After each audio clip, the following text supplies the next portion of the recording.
the ability to manifest whatever you desire in this life. It is not enough to simply want something or say something and expect to get it. You need to rewire your subconscious in order to achieve this. You see, after I was kicked out of my mom's house, I was homeless for a while, living on the streets. Thankfully, I was lucky enough to be accepted by a group of local vagrants in the nearby park that were very helpful.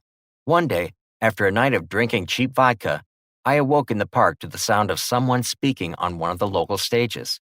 I went over to the small crowd to see what this person was talking about. The man on the stage appeared to be in his late 30s, had a mystical look to him. His name was John Beckett, and he began talking about his life and how at the age of 30, he had been diagnosed with a terminal illness. He then left his successful career as an engineer to figure out the true purpose and to live out his final days exploring the world. His story was fascinating, but what really struck me is when he mentioned how he ended up in Nepal and was living with a group of monks in the mountains and learned one of the most magnificent secrets of the universe. That is, your consciousness can manifest anything that you wish. You can use your mind to heal your body and affect reality.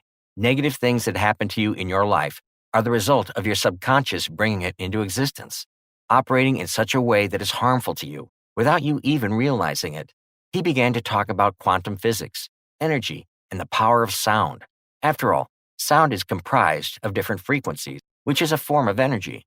These monks had ancient knowledge, which had either been lost or suppressed by the mainstream establishment.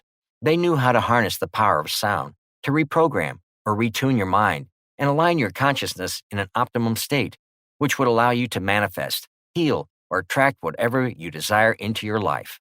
He explained there were other instances of lost knowledge. For example, Thomas Edison did not actually invent the light bulb.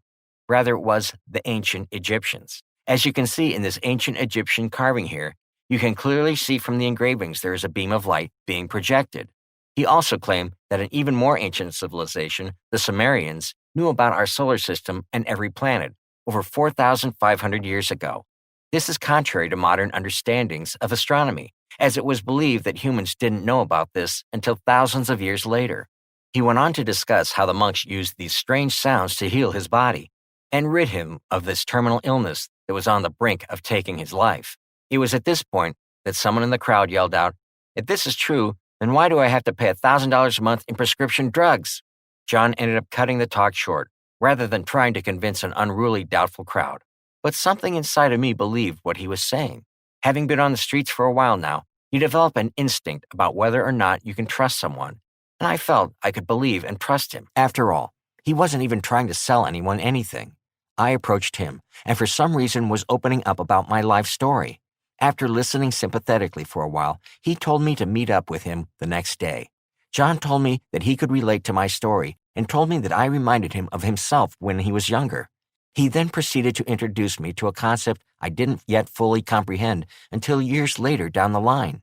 As already proven in examples I showed you earlier, the double slit experiment and rice experiment, John started to explain that the human mind can actually alter the outcome of things around a person. He explained to me that my brain frequency and vibration of my consciousness can alter reality. This may sound silly at first, but if you really think about it, it's actually quite true. Have you ever tried watching a horror movie without the sound and have it playing on mute? If you did, the movie itself wouldn't be very scary and at times would seem quite stupid. What we don't understand is that audio and sound waves affect our emotions, and specific sounds and tones will affect our neurology and thought patterns differently. John began talking about isochoric tones and also talked about beta, alpha, theta, and delta waves. Each of these tones and waves had their own special frequencies that have a profound but deeply unexplored effect on the mind and brain. This, coupled with soothing sounds in nature or the chanting of the monks in Nepal and other hypnotic or relaxing melodies, seemed to rewire the mind itself. Just as sounds and light are energy waves, so are your thoughts. If your thoughts are waves and so is sound, it's possible for sounds to impact your subconscious through your thoughts, thus, in turn, affecting the universe around us. Alexander Graham Bell, the inventor of the telephone, theorized that thoughts traveled as waves. Therefore, it is theoretically possible to manifest whatever you desire using the power of thought. Edgar Cayce, the famous sleeping prophet, stated while in a deep trance that sound would be the medicine of the future. In fact, If you didn't know this already, the microwave you have in your kitchen actually uses certain frequencies to rearrange the molecules of water to cook your food. I spent the next few hours with John absorbing as much information as I could. He knew I still had many questions remain unanswered and was impressed by my eagerness to learn, so before he left, he offered me an opportunity to change my life. John told me he was in town because he was working with a local neuroscience lab on a new set of audio tracks and frequencies that were specifically designed to elevate the brain frequencies of the listener. He was looking for volunteers to test if it was possible that listening to his custom-designed neural tracks would allow me to align my subconscious with the universe and manifest positive change into my life. He told me he'd pay each volunteer a small amount of money if they agreed to try it out. Although I was skeptical at the time, I promptly agreed since I was genuinely intrigued, and I needed the money. My appointment with the neuroscience lab was booked for the next day. As I entered the lab, John greeted me and told me to lie down.